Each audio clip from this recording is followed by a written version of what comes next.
Boa noite a todos, mais uma vez unidos, em nome de Jesus, para a nossa reunião. Preparando o nosso ambiente, eu vou ler a página, mensagem 39 do livro Vinha de Luz, em que perseveras. E perseveraram na doutrina dos apóstolos, e na comunhão, e no partir do pão, e nas orações. Atos 2:42.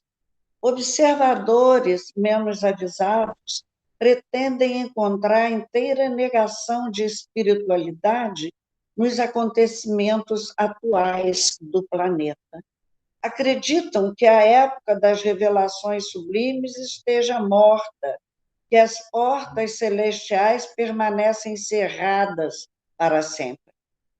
E comentam entusiasmados como se divisassem um paraíso perdido, os resplendores dos tempos apostólicos, quando um pugilo de cristãos renovou os princípios seculares do mais poderoso império do mundo. Asseveram muitos que o céu estancou a fonte das dádivas, esquecendo-se de que a generalidade dos crentes entorpeceu a capacidade de receber. Onde a coragem que revestia corações humildes à frente dos leões do circo, onde a fé que punha afirmações imortais na boca ferida dos mártires anônimos, onde os sinais públicos de vozes celestiais, onde os leprosos, os limpos e os cegos curados, onde os leprosos limpos e os cegos curados. As oportunidades do Senhor continuam fluindo, incessantes, sobre a terra. A misericórdia do Pai não mudou. A providência divina é invariável em todos os tempos. A atitude dos cristãos na atualidade, porém, é muito diferente. Raríssimos perseveram na doutrina dos apóstolos, na comunhão com o Evangelho, no espírito de fraternidade, nos serviços da fé viva. A maioria preferem os chamados pontos de vista. Comunga com o personalismo destruidor, fortalece a raiz do egoísmo e raciocina sem iluminação espiritual. A bondade do Senhor é constante e imperecível. Reparemos, pois, em que direção somos perseverantes. Antes de aplaudir os mais afoitos, procuremos saber se estamos com a volubilidade dos homens ou com a imutabilidade do Cristo. Que Jesus nos abençoe e proteja. Vamos orar.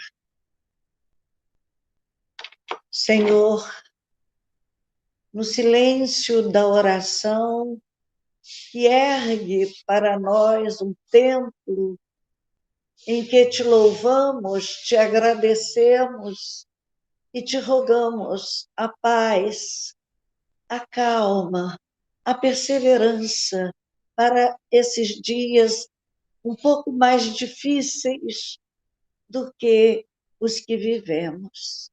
Nessa hora, Jesus, nós te suplicamos, venha a nós esse reino de amor, para que o implantemos em nossos corações, a fim de concluirmos as tarefas que aqui viemos realizar.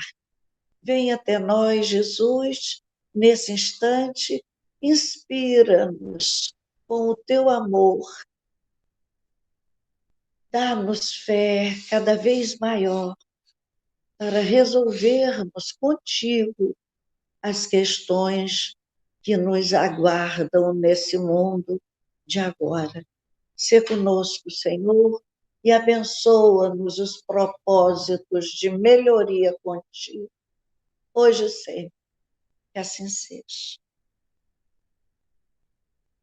A página de hoje, que nos foi dada a comentar, é do livro Agenda Cristã, de André Luiz, pela psicografia de Chico Xavier. Nos momentos graves. Então, ela é muito oportuna, porque nós estamos, nessa hora, vivendo esses momentos graves. É a mensagem 10 do livro Agenda Cristã. Primeiro tópico: use a calma.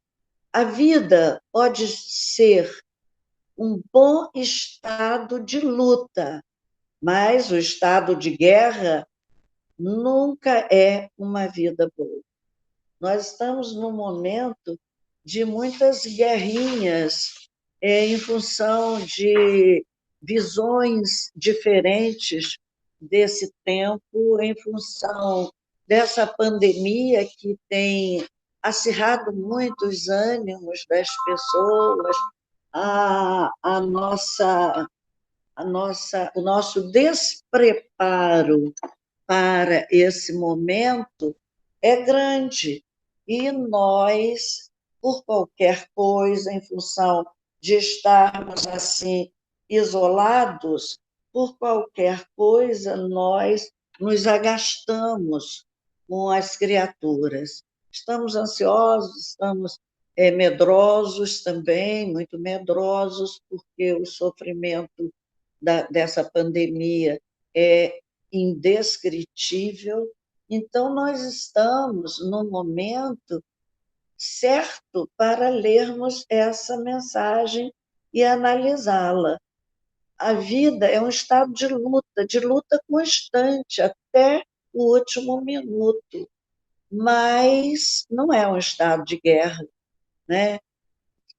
Essas dissensões familiares, muitos casais estão se separando, muitas famílias brigando em função de uma tensão maior que acontece com todos nós nesse momento que vivemos. Mas não precisamos guerrear nem por preferências políticas e nem por comportamentos diferenciados diante do quadro que se nos apresenta nessa hora. Então, é a hora da calma, é a hora da calma. Tenho até uma amiga que faz uma live diariamente e ela começa assim: calma, bem devagar, puxando a sílaba, estendendo a sílaba para que a gente se acalme.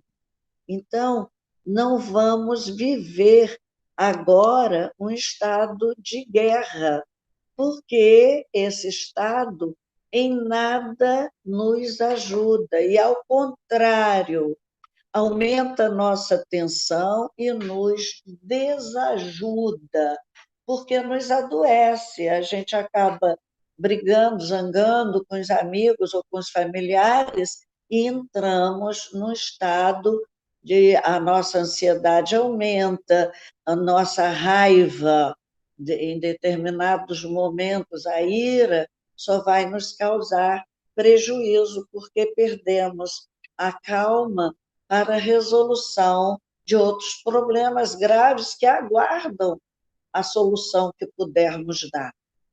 Evite as lágrimas inoportunas. O pranto pode complicar os enigmas ao invés de resolvê-los.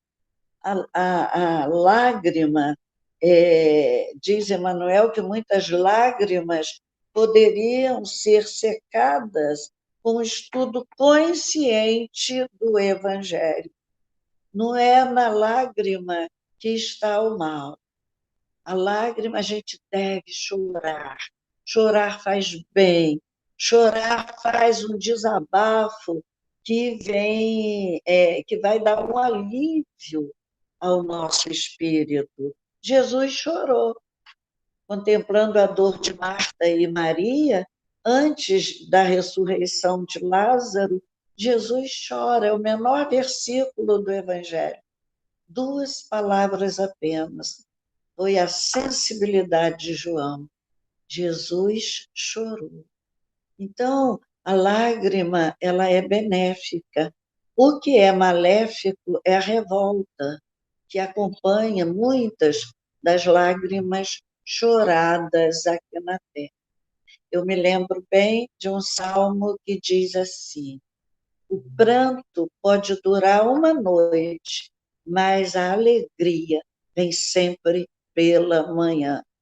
Então, nós estamos, nesse momento, com todo o direito de chorar os nossos entes queridos que estão partindo, mas economizemos essas revoltas, porque elas só irão nos atingir muito negativamente, né?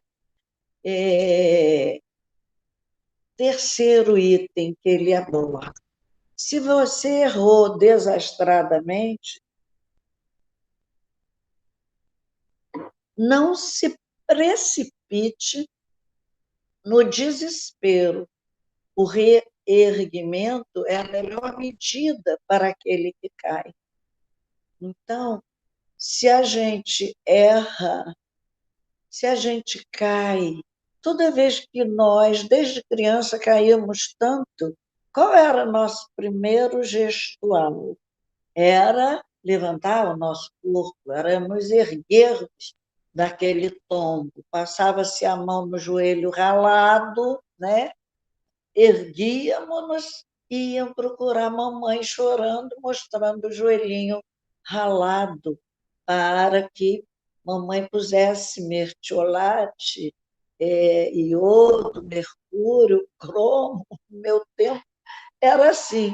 Então, ainda hoje, nós caímos muito, mas hoje caímos involuntariamente, mas devido à nossa falta de habilidade na vida. Podemos cair em erros que não prevíamos, nas fantasias da vida que a gente faz.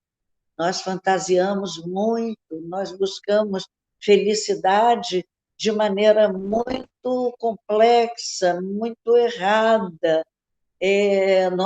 Nossa afetividade também direcionamos muitas vezes para lados conturbados. Então, nós sofremos, nós erramos, nós caímos, mas não devemos nos precipitar em desespero, que se nos desesperarmos, vamos levar mais tempo para o erguimento. Então, precisamos pensar com calma, né, o que nós vamos fazer depois da queda.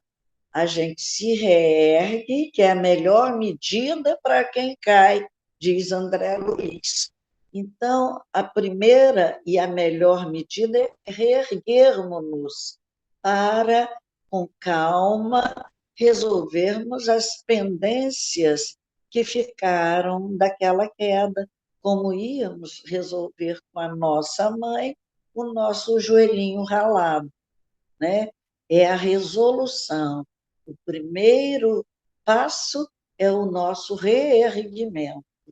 O segundo é a busca de solução para o que restou, o que ficou daquela queda que nós precisamos, então, resolver. Um outro item: tenha paciência.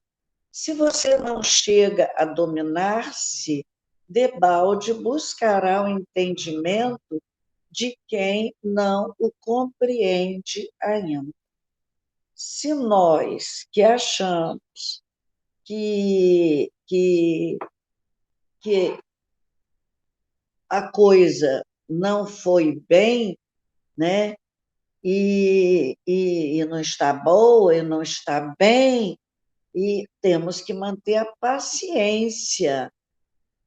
Se você não chega a dominar-se, debalde buscará o entendimento de quem não o compreende ainda. Eu me lembro de Paulo de Tarso, num julgamento no Sinédrio, e ele ouvindo impropérios horríveis a seu respeito, muita acusação, acusaram-no de sedição, de estar influenciando negativamente as massas, e Paulo ouviu aquilo tudo calado, com calma e com paciência, para a compreensão pequena ainda daqueles fariseus, para depois, no tempo certo, ele elaborar uma defesa bem feita, porque assentada na calma, na paciência. Quando a gente fica impaciente e ansioso para dar respostas e nos defendermos, acontece que não achamos a melhor defesa para nós e ficamos pregando no deserto, falando no vazio. E aqueles que querem nos acusar encontram em nós mesmos mais meios de acirrar suas acusações. Então, nessa hora, se a gente se exaspera, é muito pior para nós. É hora da gente silenciar, ter a paciência de ouvir tudo o que dizem a nosso respeito, dominando-nos para não interromper a fala do outro que nos acusa, deixando aquele silêncio no ar. É muito interessante porque o silêncio e a atenção para o outro faz com que o outro comece a pensar no que ele está fazendo. Gandhi, quando acusado assim, e que davam muitas lambadas nele, ele põe um pé num lado que não podia colocar, e os guardas vinham para açoitá-lo. E ele só perguntava assim: por que me bates? E aí o guarda ficava enfesado, batia mais. E ele perguntava: por que me bates? E mais uma vez o guarda ficava irritado, porque ele estava fazendo com que o guarda analisasse a sua atitude. E por que o guarda batia naquele homem santo? E aí ele cai, e novamente o guarda e novamente ele pergunta ao guarda: por que me bates? E aí o guarda bate muito mais nele, mas ele não desiste de fazer com que o outro perceba o ridículo que ele está fazendo. Está convivendo com homens como se fossem animais, em quem nunca se deve bater, mas que quem tem sua carroça de burro ou de boi dá as lambadas para que o animal ande. Então, questionar a atitude das criaturas é um meio de fazer as criaturas pensarem. Outro meio é o silêncio total, é fitar as pessoas e, nessa hora da ofensa, é muito bom que a gente ore, porque realmente a oração é a divina voz do Espírito no grande silêncio. É quando a gente recebe a ofensa, deve entrar em oração silenciosa, sem tirarmos os nossos olhos do ofensor, porque assim nós o expomos o seu lado grosseiro, bruto a ele mesmo, para que ele se veja como um bruto. E isso é útil ao autoconhecimento, ele precisa fazer. Né? Se a questão é excessivamente complexa, espere mais um dia ou mais uma semana a fim de solucioná-la. O tempo não passa em vão.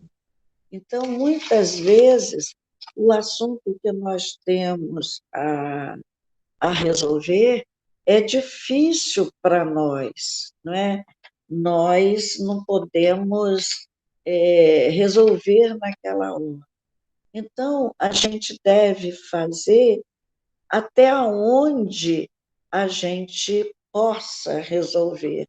A gente deve se empenhar com toda a nossa vontade, com toda a nossa calma para raciocinarmos melhor. E se a questão é complexa, vai além do nosso empenho, da nossa vontade, da nossa capacidade de resolver, é esperar, entregar a Deus aquele problema e aguardar que o tempo o resolva por si mesmo. Há questões complexas que nós ainda não podemos resolver. Há um pensamento de Meimei que diz assim: Deus tem estrada onde os homens não têm caminhos. Na hora que nós não tivermos caminhos, é a hora de entregarmos as estradas divinas. E o tempo, como diz Emmanuel, é o nosso explicador silencioso. E é o tempo quem vai resolver por nós todas aquelas questões que não estavam no nosso pobre conhecimento de uma hora, de um momento, para efetuarmos a sua resolução. Então, o tempo não passa em vão, ele passa resolvendo as questões que nós não pudemos resolver. Há até um conto de Hilário Silva que fala num comerciante do Rio, que era representante de casimira. Naquela época, usava-se muita casimira inglesa. E houve uma baixa, uma queda no preço da casimira, e esse comerciante havia comprado muita casimira por um preço mais alto e teria que revendê-la sem lucro algum, até com perda, para se manter, e ele iria à falência. Quando ele farejou essa possibilidade de falência, que entendeu que ele estava numa situação muito difícil, ele se mata. Ele se mata e, no dia seguinte ao enterro dele, os jornais estampavam a alta muito grande do preço da casimira. Ele teria tido, se esperasse um dia, um grande lucro, e ele perdeu tudo isso e se matou. Então, o momento que a gente vive é um momento que proporciona também, é um momento de crise econômica que proporciona muita insegurança aos homens, aos comerciantes, a economia do país vai mal. Então, é preciso que a gente tenha muita calma, porque as coisas podem mudar repentinamente, o tempo não passa em vão, é o que André Luiz nos diz. Outro, a pretexto de defender alguém, não penetre o círculo barulhento. Há pessoas que fazem muito ruído por simples questão de gosto. Então, há pessoas de temperamento assim, pessoas que querem ver o circo pegar fogo para que elas apresentem uma solução que elas não têm, mas inventam, e há ainda quem acredite, né, na verborragia de muita gente, aquele verbo inflamado e muito estudado para convencer as criaturas.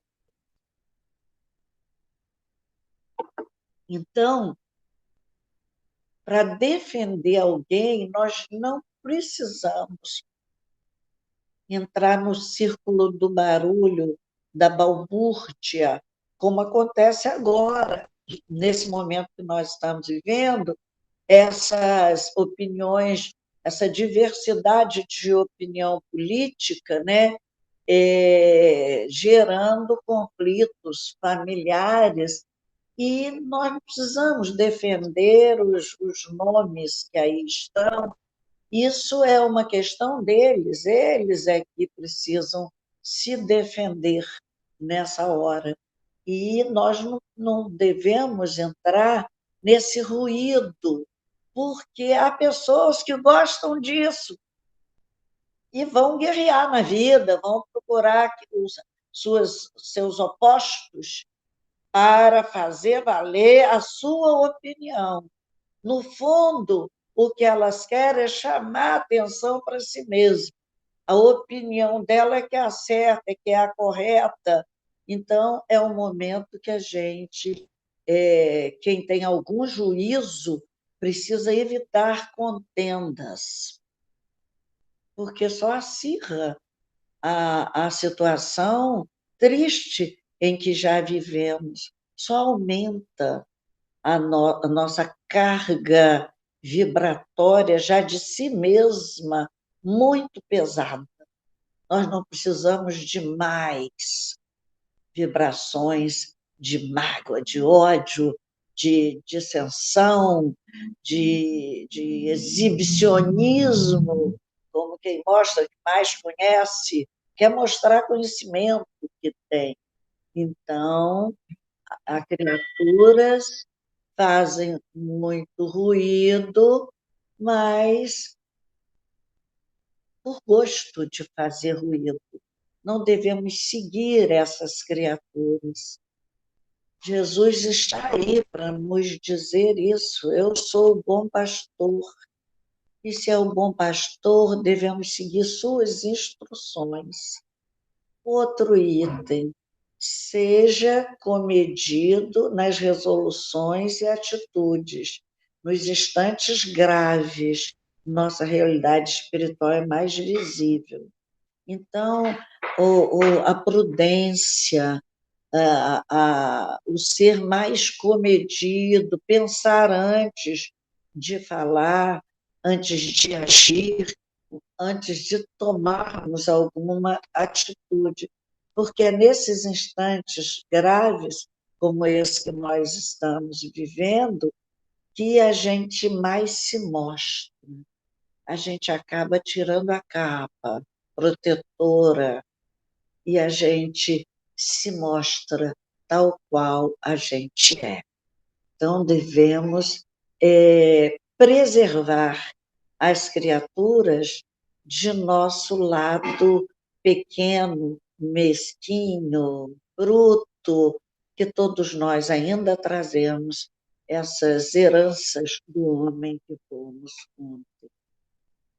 Em qualquer apreciação alusiva a segundas e terceiras pessoas, tenha cuidado.